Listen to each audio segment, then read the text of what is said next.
It is now time for question period. I recognize the Leader of His Majesty's Loyal Opposition.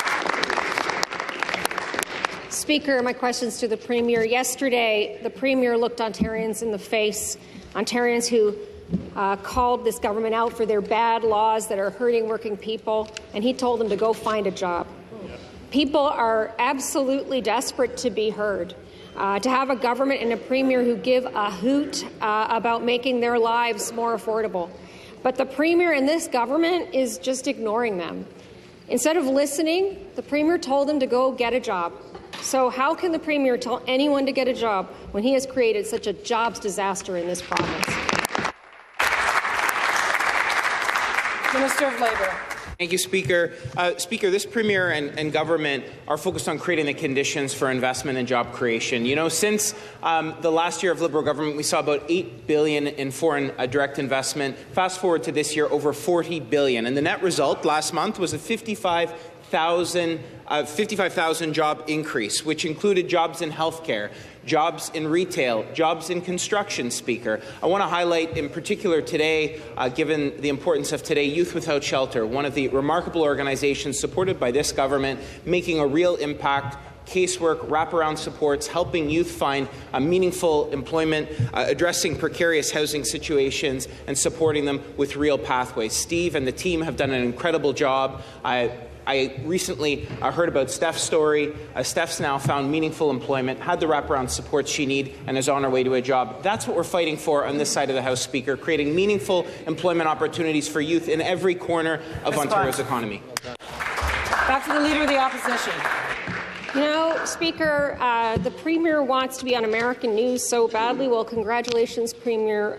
You are officially an international embarrassment. The New York Times took notice of the Premier sneering at hardworking Ontarians while making their lives absolutely impossible. While he is yelling at people, telling them to go get a job, Ontario is in the middle of a jobs disaster. The only jobs he is creating are for his lobbyists and his insiders, his favorite nightclub owner, his campaign manager, his donors.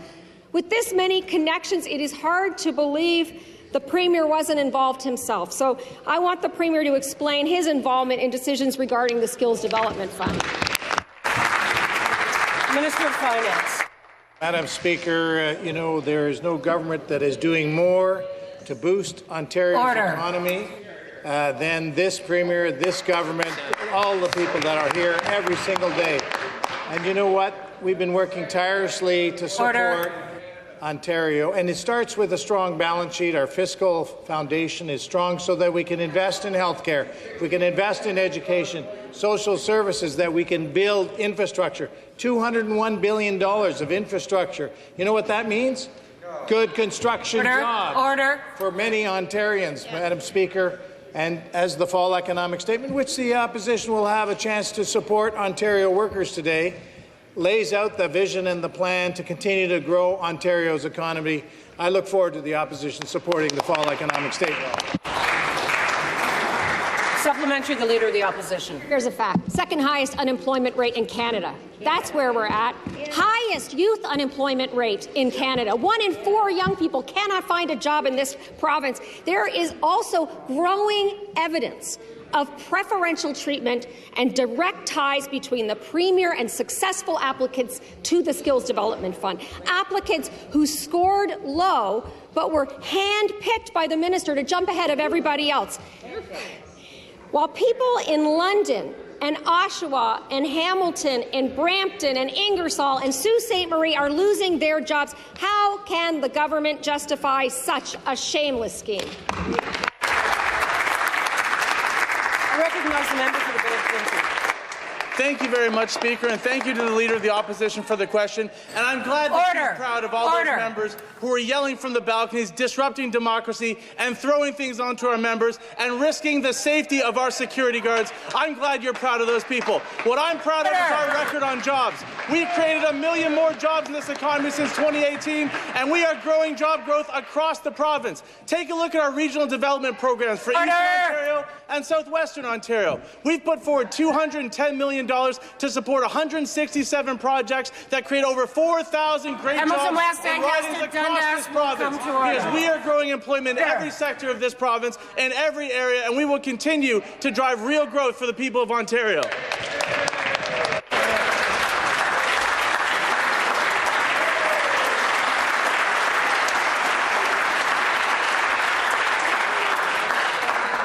Question, the Leader of the Opposition. Let me tell you, first of all, Speaker, this is the people's house. This is not your house.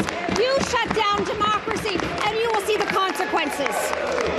Speaker, after weeks and weeks of asking questions, it is really disappointing to see responses like we've heard today from the Minister of Labour again and again and again.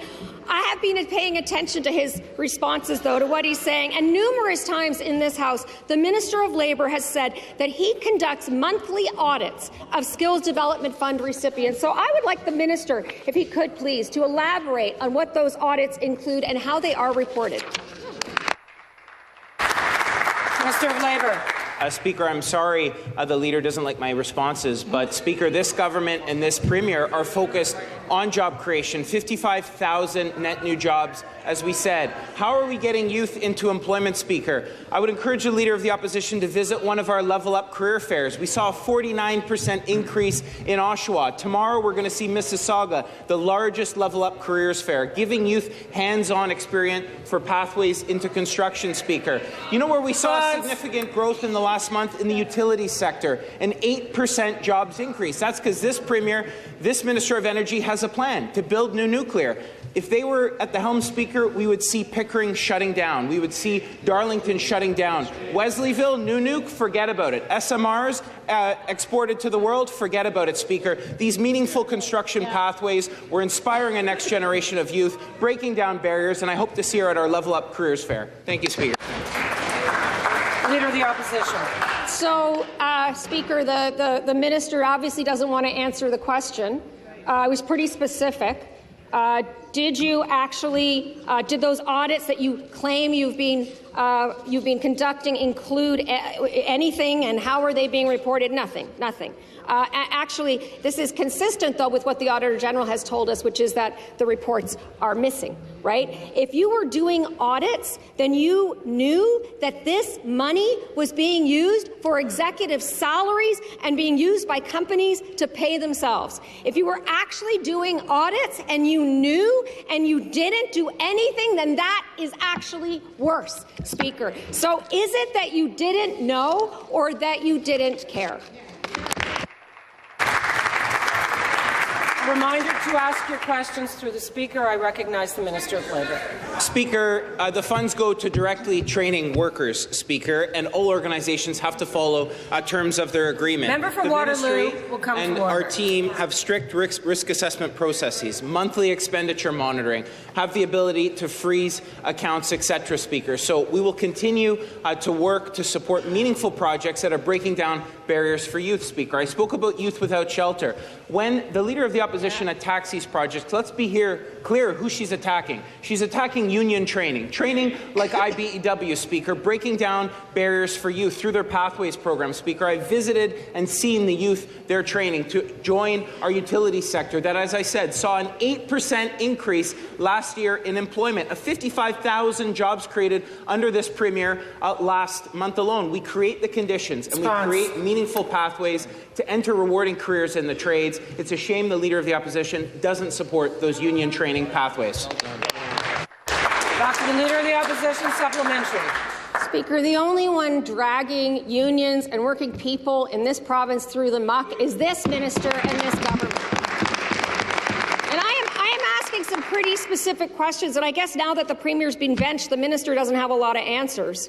You know, why won't the Premier fight for Ontarians the way that he fights for this minister? You know, by this point, in the Greenbelt scandal, which, by the way, is still being investigated by the RCMP, the former Minister of Housing had resigned, right? The former Minister of Housing had resigned. Another member had been kicked out of the caucus. My question to the Premier is, how much more of this scandal has to unfold before the Minister of Labour resigns or he fires him.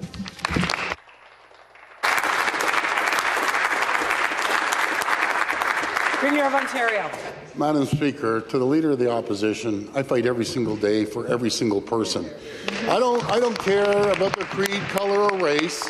Unlike you, inviting Fred Hahn, the anti-Semitic racist in here, you actually invited him. He was up in the gallery. You have to get an invitation. I know it wasn't the Liberals because they don't do stuff like that. But the shenanigans that happened yesterday, throwing stuff from the rafters, is absolutely disgusting. It's disgusting behavior, but that is your base. You invited an anti-Semite. You know something? I support, no matter if it's Islamophobia, I'm against people like that. They need to leave. Anti-Semitic comments like Fred Hahn, but he was invited by one person, and that was you. You should be embarrassed. You should be embarrassed.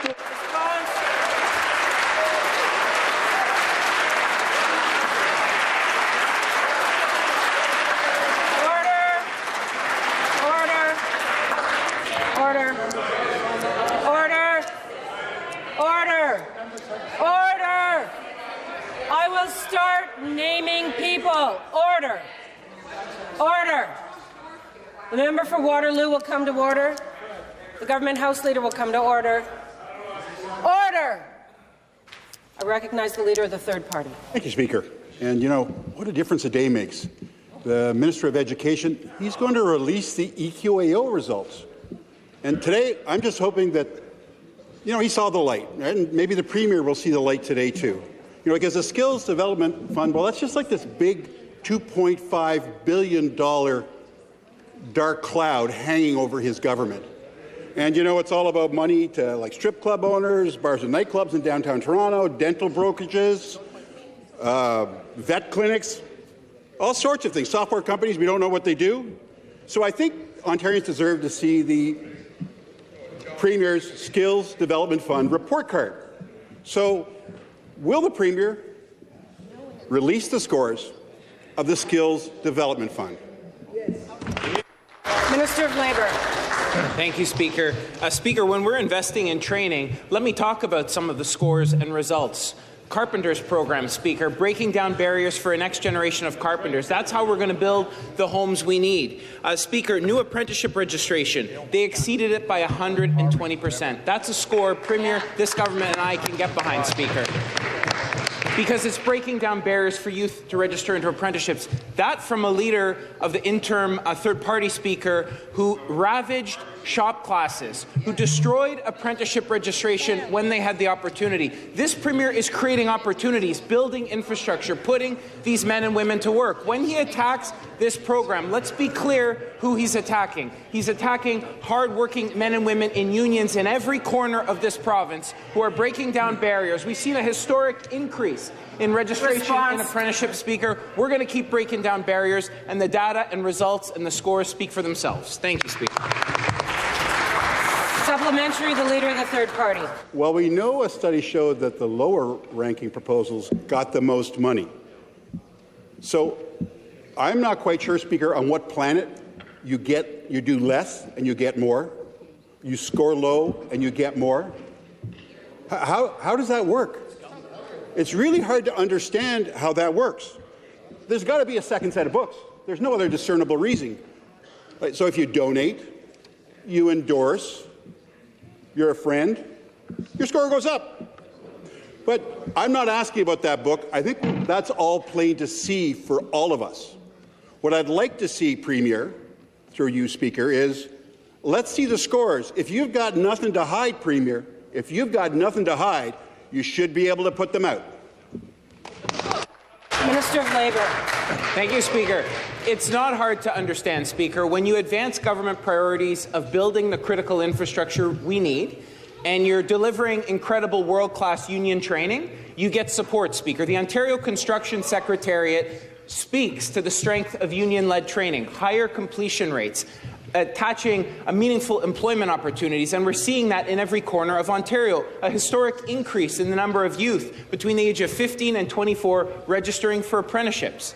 Almost doubling of the number of women registering for apprenticeship, Speaker. That's because we're actually building. On this side of the House, the Premier creates the opportunity, this government creates the opportunity for economic attraction, investment, to create new manufacturing jobs, to build new infrastructure, hospital, roads, bridges. Well, guess what, Speaker? You're going to have men and women to build it. When he attacks this program, he attacks those union training programs, like Leona 183, breaking down barriers for youth, that I met at BridgeCon project just the other day, Speaker. They're building a stronger Leader of the third party. So it's all plain for us to see. You know, the Premier is just leaving the Minister of Labour out there to dry. He's hanging him out there to dry. He's using him as a shield because he knows something's wrong. Right? He knows that hardworking Ontarians are struggling to get by. But the people who are getting rewarded are lobbyists, donors, insiders, endorsers. The Premier knows that. It's plain for us to see. We don't need to see that report card. It's already out there. So I guess the real question is, when is the Premier going to stop hiding behind the Minister of Labour and stand up for the program that I'm sure his fingers are all over? I recognize the Premier. Madam Speaker, it's pretty rich coming from a member that was personally involved in setting up $25,000 a plate dinners for the previous Premier. You were part of it. $25,000 a night just to be with the Premier. And he'd get 4 of his cronies together that raise $100,000. It's well documented, but I find it very rich. Madam Speaker, I just left the Firefighters Association, and I'm so proud that SDF funding went to the firefighters, creating training for 28,000 firefighters. I'm so glad that when I went to another event and the carpenters were showing me their facility with trainees that were building and have a career for the rest of their lives. I'm proud about supporting LIUNA, the largest construction trade union in the country. The electricians union, the HVAC unions, that's who we support. Do you know why they're ticked off? Because the unions don't support them anymore. They support the PC party because we care.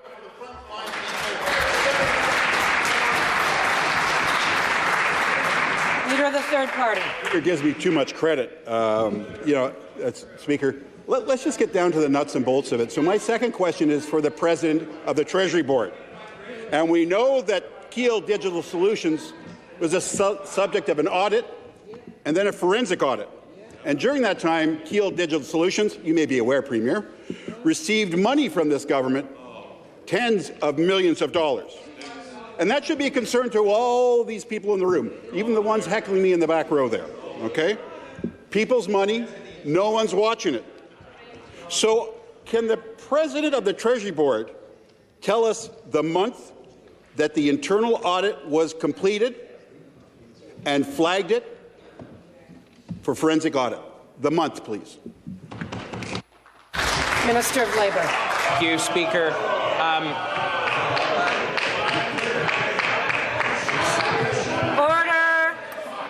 Order. Thank you, Speaker.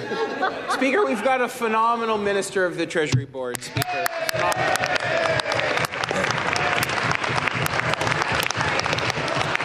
As you heard, Speaker, Don Valley North will come to order. Speaker, as you heard from the Minister of Colleges and University within 24 hours, Speaker. And as you heard from the Ajax Premier, will come to we're going order. to keep fighting to create meaningful training opportunities in every corner of Ontario. The member opposite, when he's attacking this fund, is attacking the unions that are delivering the world-class training, and he's upset, Speaker, because they've abandoned members of that party. When we saw members of that party at recent building trades, they were a fish out of water, Speaker, because they don't understand what they're doing. They don't understand that better completion rates are actually getting youth into the trades. And that's what the Ontario Construction Secretariat said. That's why we're making investments in training. They're upset because ordinary working class people. Supplementary. Maybe the Premier will give the President of the Treasury Board permission to speak. So here's how I understand it. All audits, internal audits, are a function of the Treasury Board. Forensic audits are a function of the Treasury Board. The whole audit process is under the Treasury Board. So when you flag something for a forensic audit, here's what the process is. You let the Premier's office know, you let the Finance Minister's office know, and you let the relevant ministries know that someone's under a forensic audit. It's a big red flag, and it's really important because all agencies dealing with this organization should be concerned about the risk to the public purse. Now, we're talking about tens of millions of dollars that was given to Keel Digital Solutions, who the minister is in conflict on because his friend was the lobbyist, Michael Rutherford. So I don't take his answers with any weight. So when did the Treasury Board inform the Premier's office and the Minister's office and the Finance Minister's office about the forensic audit? What month? I recognize the Premier. Madam Speaker, we're doing stuff that the Liberals and NDP have never done. We are actually auditing the money that is given. Madam Speaker, I'll just wait for a second. We're doing audits that they never ever did. We're the ones bringing auditors in there to find every single dollar of waste. And you know what else we're going to audit, Madam Speaker? All these great organizations that funnel money to Acorn, like QP and all the rest of them. But we give money to agencies, and they funnel it quietly to these left-wing radical groups, and they aren't using it for what we thought they're going to use it. But I promise the NDP, we will be auditing all these so-called charitable organizations that are funneling money. Just stay tuned on that one. Final supplementary. Well, the Premier's doing lots of stuff, and the stuff that he's doing isn't so good.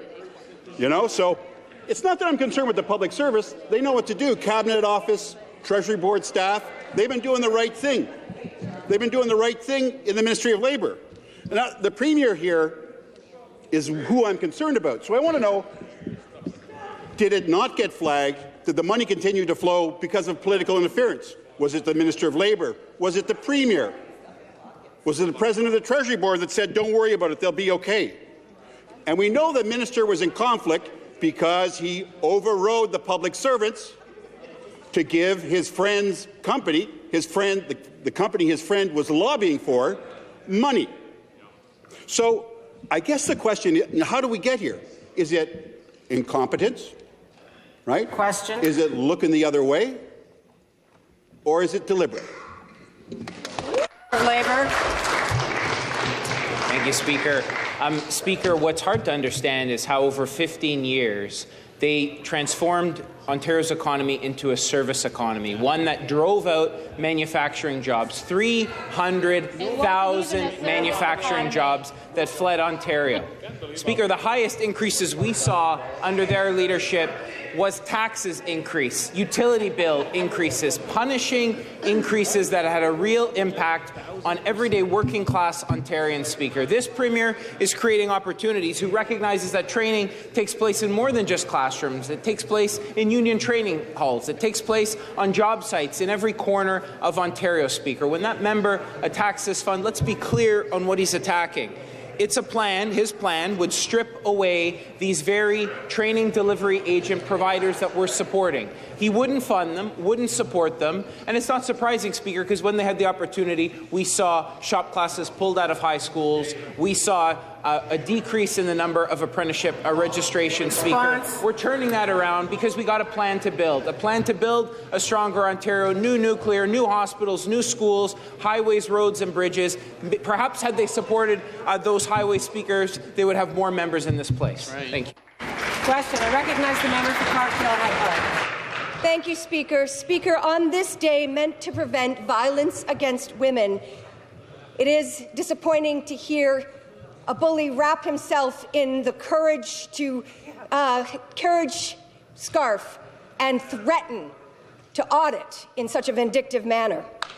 Ontario shelters, Speaker, are turning thousands away because the core funding has not kept pace with the need, the inflation, or the rising rates of violence. The shelters are full, And thousands of children and families are being forced to stay in unsafe situations. The staff are burning out, and survivors are staying longer than ever because they have nowhere else to go. Will the Premier stop pretending that this epidemic isn't happening and commit to permanent, sustainable core funding that meets the demands of the shelters and the transitional homes?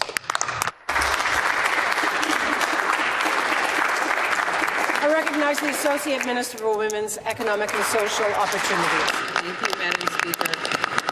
You know, we had a very important opportunity for all parties to come together and review a report. And I have to say that I was deeply disappointed, and actually I found it quite disrespectful that the members opposite did choose to walk out of committee. You know, and to the point where they had people standing outside with cameras to watch them walk out. Madam Speaker, we have continued and will continue to listen to the people who are working every day on the front lines to keep women safe. That's why we invested $26.7 million and announced over 300 shelter beds to 65 organizations across the province to make sure that women have a place to go when they need it. Madam Speaker, I have to give a shout out to Marlene Ham, who said Ontario Association of Interval Transition Houses applaud this government for heeding our call to invest in more shelter spaces across Ontario. We're listening, and we're going to continue. Before we move on to supplementary, I just want to remind people again to take your phones off your desks. It affects the translators. It goes right into their ear, and it's very disturbing. I know it's not intentional, but it is a problem for our audio. I recognize the member for Parkdale High Park. Thank you, Speaker. The official opposition takes its job very seriously, and all will be revealed in time as to why these members decided to remove themselves from that committee. But, Speaker, I want to point to the $8.25 million for the shelter bed expansion this year. Listen, the Premier is going to spend $9.1 million on his fantasy tunnel idea, which tells me everything I need to know about this government's priorities. Meanwhile, Oath, YMCA, Barbara Scheifler Clinic have told us that without housing, women can't leave violence. And if this government won't commit to fully funding shelters, will the government commit to a real intimate partner violence housing strategy that includes second stage and supportive housing, emergency units for women and children and their pets, and ensure that survivors are not forced to go back to their abusers?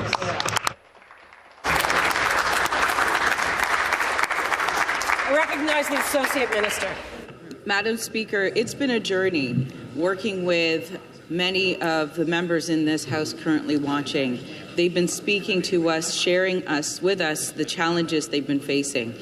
And we take violence against women so seriously. And under our leadership of Premier Ford, when we released Ontario Stands, which is Ontario's strategy to end gender-based violence, we committed $1.4 billion over 4 years to this strategy. Hamilton West, Ancaster, Dundas will come to order. To organizations because they are seeing dollars flowed to make sure that they are able to provide the services. And we're not going to stop there because we know that violence against women is so deep-rooted in our society. It is endemic in our society. And that's why we are committing every day to listening and working with these organizations to keep women safe. Thank you, Madam Speaker. I recognize the member for Etobicoke Lakeshore.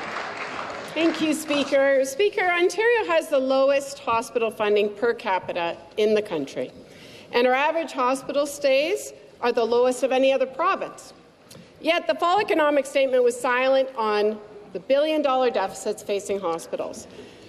We now know there's $742 million. 56% of the Skills Development Fund went to applicants who did not earn those dollars on merit. Some of the lowest-ranked proposals in the entire province were funded. Meanwhile, 670 high-ranked applicants got nothing. To the Premier, when our hospital system is in crisis, how does the government justify wasting $742 million in taxpayer money on projects that don't even meet your own standards? Recognize the Minister of Labour.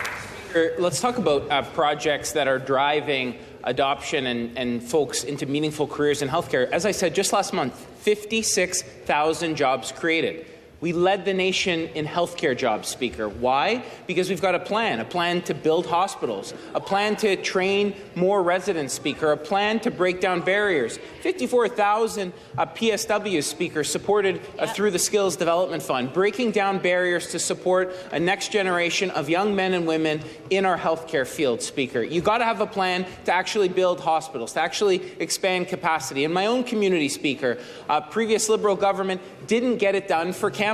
We did. We delivered a net new hospital for Campbellford, but that's just one of so many across Ontario under construction under this Premier, Speaker. We have more hospitals under construction today than at any point in Ontario's history. It's going to take men and women to build those hospitals. It's going to take men and women to staff those hospitals. This Premier, this government have a plan, and we're delivering better care.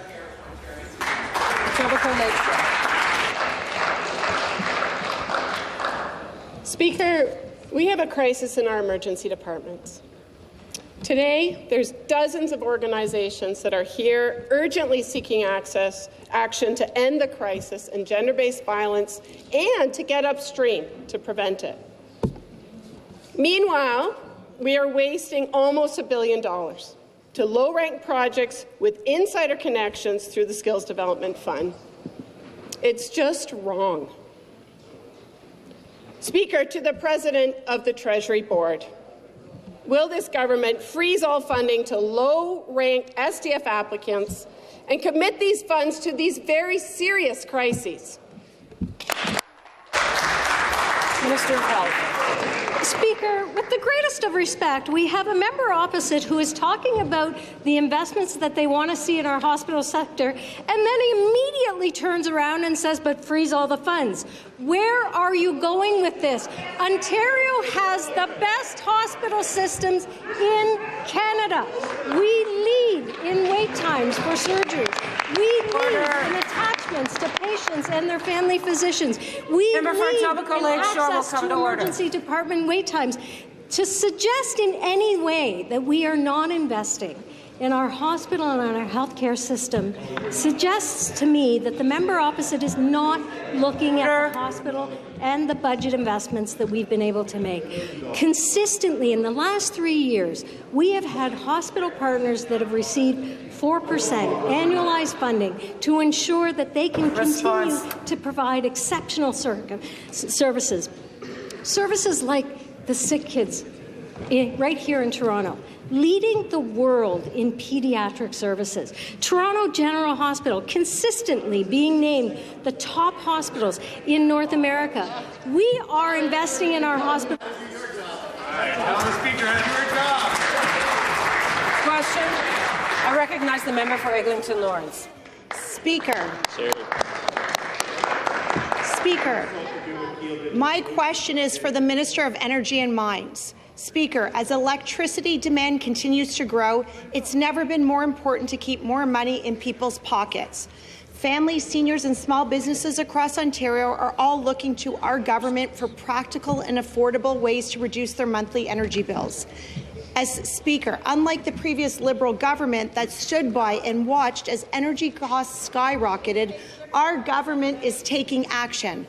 Last week, I joined the Minister and the Parliamentary Assistant to announce that our government is expanding energy-efficient programs to include new rebates on appliances to families. This was done at a local appliance store in my riding of Eglinton Lawrence. Speaker, can the Minister explain the critical role energy efficiency programs play in supporting Ontario's long-term plan to maintain a clean, affordable and a reliable electricity system for generations to come?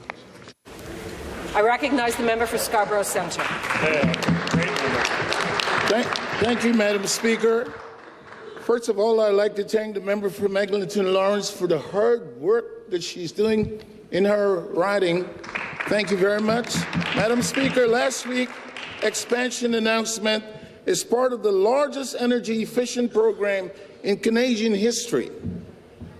$10.9 billion over the next 12 years, and we are now providing up to $200 back into pockets of family for eligible energy efficiency appliances like fridge, wash machines, and range. These programs collectively will reduce peak electric demands by more than 3,000 megawatt by 2036. That's the equivalent of removing electricity load 3 million homes. Speaker, by cutting waste on this scale, we avoid costly infrastructure, keep system costs down, but important, keep energy affordable. I recognize the member for Eglinton Lawrence. Thank you, Speaker, and thank you to the parliamentary assistant for that response. It's encouraging to witness our government continue to invest in practical measures that keep life affordable today while securing a stronger energy future for generations to come. Speaker, families in my riding want to do the right thing. They want to save money, reduce energy waste, and make their homes more efficient and comfortable.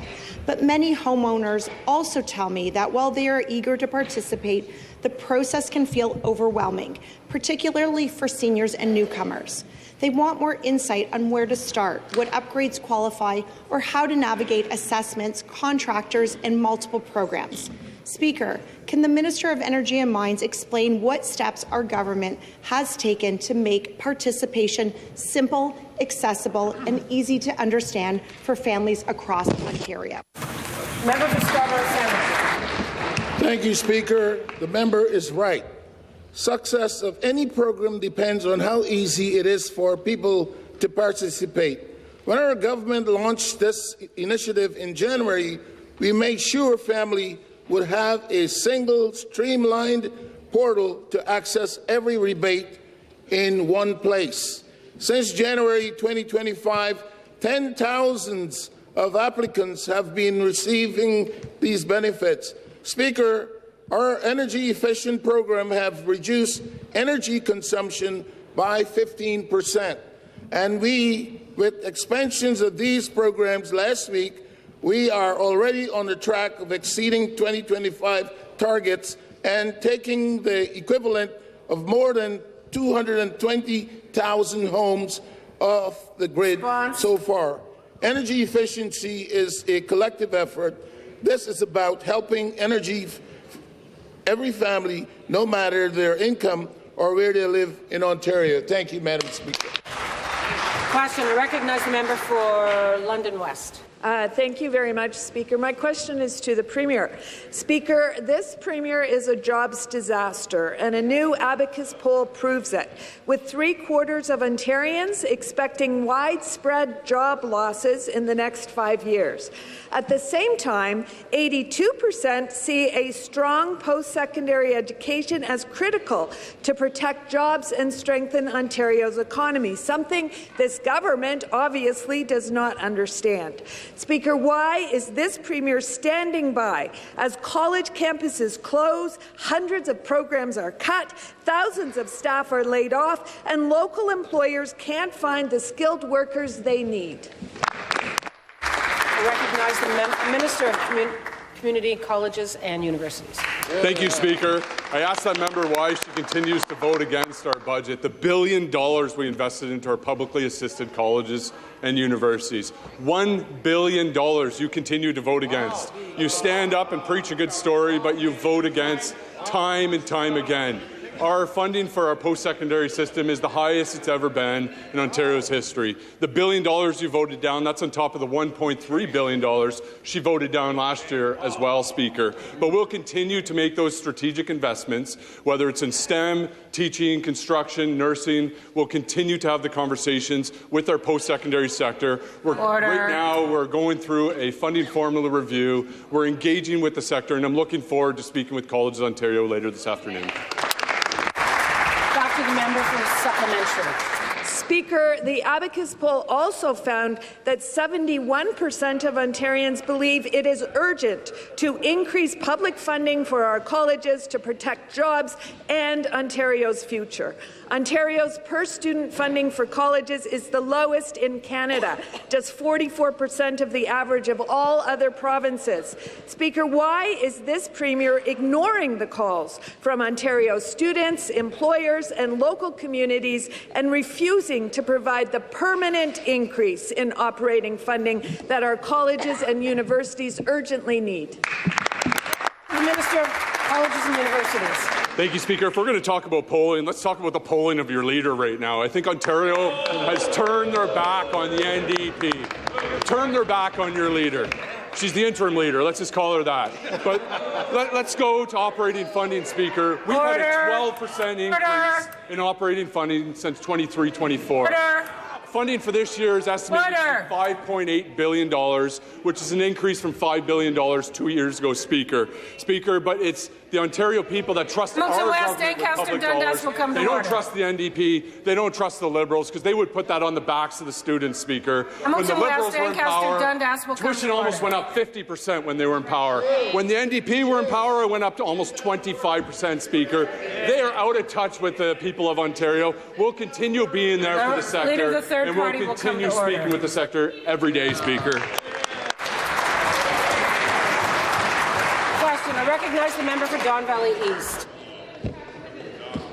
Madam Speaker, in the entire history of our province, only about 2,000 members of provincial parliament have served in this legislature. Even fewer, only around 400 have served on executive council as ministers of the Crown. Waterloo will come to order. This is a responsibility so great that ministers are styled for life with the title honourable. But, Madam Speaker, it's not good enough to be called honourable. You have to act honourably. Is it honourable to deliver $10 million to the owner of a strip club? Is it honourable to override the judgment of bureaucrats for buddies instead? Is it honourable that candidates with the lowest SDF scores averaged the highest payouts while the most deserving candidates were excluded? Madam Speaker, can the Minister of Labour look into the eyes of Ontarians and tell them that he has lived up to their expectation to act honourably? Minister of Labour. Thank you, Speaker. Speaker, I think creating meaningful training opportunities is honourable in every corner of this province.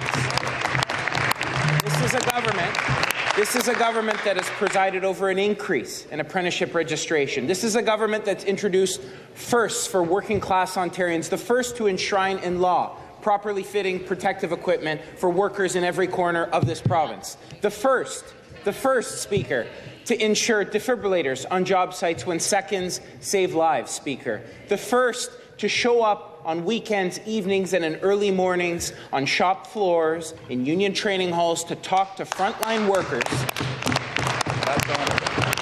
about how we can improve their lot, Speaker. It's not without challenges. We've been challenged to do better, and we are with every Working for Workers legislation, a historic four pieces of legislation in just the 2 years I've been Minister, Speaker, that are breaking down barriers, and a Premier that turned around the jobs disaster of that previous government to create the conditions for billions, 55,000 jobs. In the U.S. combined, Speaker, just over 100,000. We've created the conditions for 55,000 jobs alone last month, and we're going to keep working hard.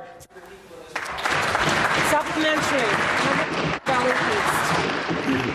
Madam Speaker, that answer falls flat in the wake of daily stories illustrating the scale of his scandal and misconduct. When that Minister of Labour was appointed to his office, he was given immense power, authority and privilege. This was an opportunity to do good, but the Minister of Labour saw it as an opportunity to enrich himself and those around him. Madam Speaker, when I became a physician, I took an oath, and I made a promise: first, do no harm. The Minister of Labour took an oath too, but he has done very little apart from causing harm. There are 81,000 people who are homeless in Ontario. Renters are staring down the barrel of evictions. 1 million people visited food banks last year. and many families won't be able to put food on the table this holiday season. With $2.5 billion, he could have helped those people, but he helped his friends instead. Question. Madam Speaker, I ask the minister to remember his oath instead of his lines before answering this question. Does he think that he has lived up to the weight and responsibility of his office to help everyday Ontarians? I recognize the Minister of Labour. Very honourable to say things in here that you wouldn't say outside of this place, Speaker. Speaker, I think it is very honourable, Speaker, to stand shoulder to shoulder with workers of Ontario. Order. Let's talk about some of those workers, Speaker, because week after week I haven't heard one story of one worker from that member or his party. Let's talk about Sarah with 1089. Who, through her training, Red Seal training as a construction craft worker. West Ancaster Dundas. Let's talk about Benjamin, sheet metals worker, For the third local party. 537. I challenge that member to find local 537 on a map, Speaker. The Skills Development Fund and Gateway to the Trades is now a member of Sheet Metal Workers 537, helping build the new hospital in Niagara, Speaker, a new hospital. Or Dylan, IBEW Local 120, Speaker. Indigenous training program at IBEW gave me the skills to be safe and productive on sites. With the Skills Development Fund support from the Ontario government, I had access to high-quality training. Question. I recognize the member for Kitchener Centre. Thank you, Madam Speaker. In Ontario, under this government, the rich are getting richer and the poor are getting poorer. The Food Bank of Waterloo Region has seen a massive increase of people accessing the food bank to feed their families. This year was no different. There was a 21% increase in people regularly using the hamper program. Meanwhile, this government gives millions of dollars of taxpayer dollars to wealthy people like Galen Weston, someone worth over $20 billion. The same Galen Weston whose family company, Loblaws, colluded to extract $500 million from Ontario families by fixing the cost of bread. Imagine getting that wealthy from colluding to fix the cost of bread. We are subsidizing his hydro. This is what we spend our money on. So, Speaker, through you to the Premier, how can you justify spending taxpayer dollars on billionaires like Galen Weston while families and women feeling violence can't afford a roof and food? I recognize the Minister of Children, Community and Social Services. Thank you. Speaker, right across government here, every member, we are lifting people up and making sure that every Ontarian has a chance to succeed and thrive, Madam Speaker, through all the initiatives right across our government. That's the expectation of this Premier, to make sure that no Ontarian has left behind. Madam Speaker, as a minister in this ministry, the number of people that have exited social assistance and are now earning bigger paychecks, better jobs for themselves and their family is not an accident. It's a decision that we made to make sure no one in this province is left behind. We made sure we brought in measures to protect the most vulnerable in this province, Madam Speaker, by introducing a lift tax credit that removes taxes for 1.7 million Ontarians across the province, Madam Speaker. These are not accidental. They were never in place. They have been brought in place because of the leadership of the Premier, because of the hard work of every single member of this caucus and the majority middle, Madam Speaker. So we will not stop fighting for people of this province until every single person has an opportunity. Member for Kitchener Centre. Speaker, back to the Premier. In my riding, the average rent for a bachelor apartment is $1,400. For people on social assistance, this is impossible. Someone on ODSP gets $599 a month for rent. OW, they get $390. Tell me a city in this province where you can pay rent for $390 a month. It is this government's choice to not provide enough for roof and food, so we see more Ontarians homeless and more Ontarians starving every year. We need to increase the housing allowance for people on social assistance, but instead we spend $6.5 billion subsidizing hydro bills that have been shown to disproportionately benefit rich people. Through you, Speaker, to the Premier, can you explain why we don't use that money to support women fleeing violence, people with disabilities, seniors and kids to have a roof and food, instead of subsidizing electricity bills for Ontario's rich and famous? Minister of Children, Community and social services. Thank you, Madam Speaker, and I thank the honourable member for the important question. Madam Speaker, in fact, if you look at the numbers of this ministry and across our government, investment has increased for people of this province every single year to the tune of billions, Madam Speaker. She mentioned social assistance. We have brought in the largest increase for people on the Ontario Disability Support Program in decades, Madam Speaker, increasing that support by 20%. Madam Speaker, we raised the earned income threshold from $200 to $1,000 per month, Madam Speaker, where those on social assistance can take home bigger paychecks, Madam Speaker, those who can work. We fought for the Canada Disability Benefit and made the decision to make sure we don't treat it as income so that Ontarians on social assistance can earn an extra $200 through that initiative, Madam Speaker. As I mentioned, the LIFT tax credit that removes 1.7 million Ontarians, low-income earners in Ontario, off the payroll, Madam Speaker, and so they don't have to pay the Ontario income tax. The ODSP increase, the care tax credit, Madam Speaker, provides childcare expenses to 300,000 families. Order. I recognize the member for Hastings, Lennox and Addington. Thank you very much, Speaker. Speaker, my question is for the hard-working Associate Minister of Small Business. Speaker, small businesses across my riding and across the entire province are the very foundation of our economy, employing millions of hard-working people in every region of the province. Ontario small business owners work tirelessly to serve their customers and to support their local communities. But, Speaker, many of these businesses are still recovering from a number of recent challenges and facing new pressures in today's fast-changing economy. Some of those pressures include the devastating U.S. tariffs that have threatened our economy and are creating extreme uncertainty for our small businesses. Our government must continue to demonstrate leadership and protect workers and jobs from the impact of tariffs as we build a stronger, more resilient and more self-reliant economy. Speaker, can the Associate Minister please share what our government is doing to ensure that small businesses remain successful in this very challenging times? I recognize the Associate Minister of Small Business. Thank you, and I really want to thank my colleague for that important question. Speaker, he is right. Times are challenging for small business owners. That's why our government has stepped up for small businesses in their time of need and has delivered relief when they need to thrive. We've taken action to provide over $11.9 billion in savings and supports to businesses in 2025 alone. Our over $10 million investment in the Digitalisation Competence Centre has created over 3,000 jobs and resulted in additional $600 million in revenue and sales for Ontario's SMEs. Our new Retail Modernisation Project grant, announced just in September, directly supports retailers right across our province in adopting technology and reducing the cost of doing business. And in our fall economic statement, we announced the development of Ontario's Tax Action Plan, with a focus on updating personal and corporate income taxes to provide relief for businesses and individuals. Under the leadership of this Premier, our government will continue to protect small businesses and protect Ontario's economy, ensuring our province remains the best place to live, work, raise a family.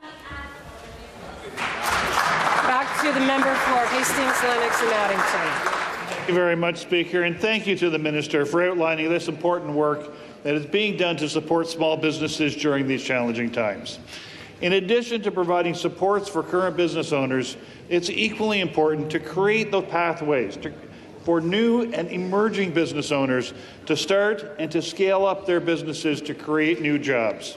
In my own riding of Hastings, Lennox and Addington, I've been truly inspired by the innovation of many young, and some not so young, first-time small business owners that I've met with. They've given me hope, not just for the economy that exists today, but for the one that we are building into the future for tomorrow. So, Speaker, can the Associate Minister, again, please share what steps our government is taking to create more opportunities for young and first-time business owners? I recognize the Associate Minister. Again, Speaker, I want to thank the member from Hastings, Lennox and Addington for the question and for the phenomenal work he's doing supporting his small businesses. I agree. Young entrepreneurs are the backbone of Ontario's future. By investing in initiatives like Futurepreneur Canada, Starter Company Plus and Summer Company, we are giving the next generation of business leaders the resources and guidance they need to launch new businesses and succeed. That's why we've invested a total of $9 million towards Futurepreneur, with $2 million announced in the 2025 budget that will support 320 young entrepreneurs launch new businesses, creating up to 1,200 new jobs. Starter Company Plus helps entrepreneurs 18 years and older start, expand or buy a small business by providing training, mentoring and grants of up to $5,000. And Summer Company helps students aged 15 to 29 start and run their own business over the summer months, offering up to $3,000 in funds. Question. I recognize the member for Thunder Bay Superior North. Thank you, Speaker. Hundreds of thousands of Ontarians are working past age 65, including many in this legislature. However, if workers are injured at work, their benefits from the WSIB are cut off simply because of their age. The Ontario Human Rights Commission states that age cutoff provisions are, in fact, contrary to the Canadian Charter of Rights and Freedoms. Will your government commit to eliminating the age discrimination section of the Workers' Safety Insurance Act? I recognize the Minister of Labour. Thank you, Speaker. Speaker, yes. We will, Speaker. And the work we've done with WSIB to protect the health and safety of workers is non-negotiable. We support workers at all ages, Speaker, and have supported with income replacement. We're putting workers first to strengthen their protections through the WSIB. In fact, under this Premier and this government, Speaker, we've expanded WSIB supports to workers of all different backgrounds. Just later, tomorrow, Speaker, I'll be speaking with the Ontario Professional Firefighters Association. Speaker, of course, we've expanded latency periods to support firefighters and their families, Speaker, in every corner of Ontario as they run into danger as we run from it. And we'll continue to strive to expand those protections. And I appreciate the question from the member opposite. Back to the member for Thunder Bay Superior North. Thank you, Speaker. There are representatives from many unions, from many injured workers support groups here today. Can the minister tell us, please, exactly when will these legislative changes be made so that these workers can receive the benefits that they're entitled to? Recognize the Minister of Labour. Thank you, Speaker.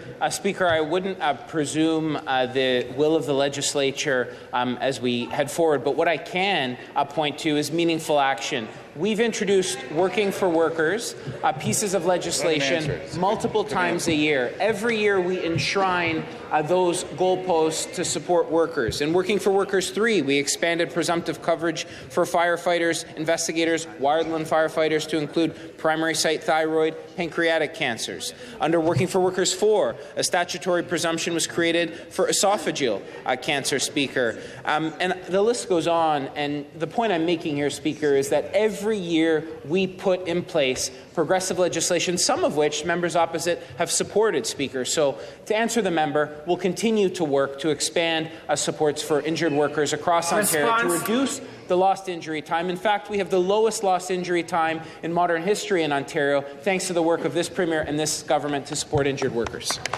I recognize the member for Nepean. My question is for the Minister of Health, and before I would like to start with a quote. Frontline workers know that the minister has not done enough. The ministry failed to provide a facility that would keep our workers safe. Our frontline workers and nurses are not being put first by this government.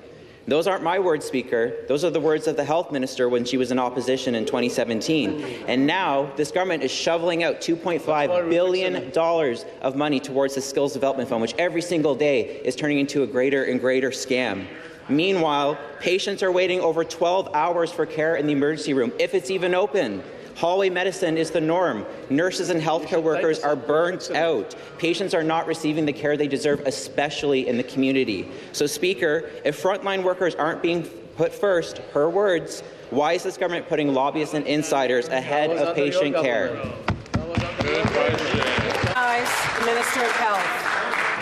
Well, if we're going to play the quote game, RNAO commends the government's intention to accelerate the integration of internationally trained nurses. IENs is one of the urgent actions required to address the nursing crisis. That is Dr. Doris Greenspan.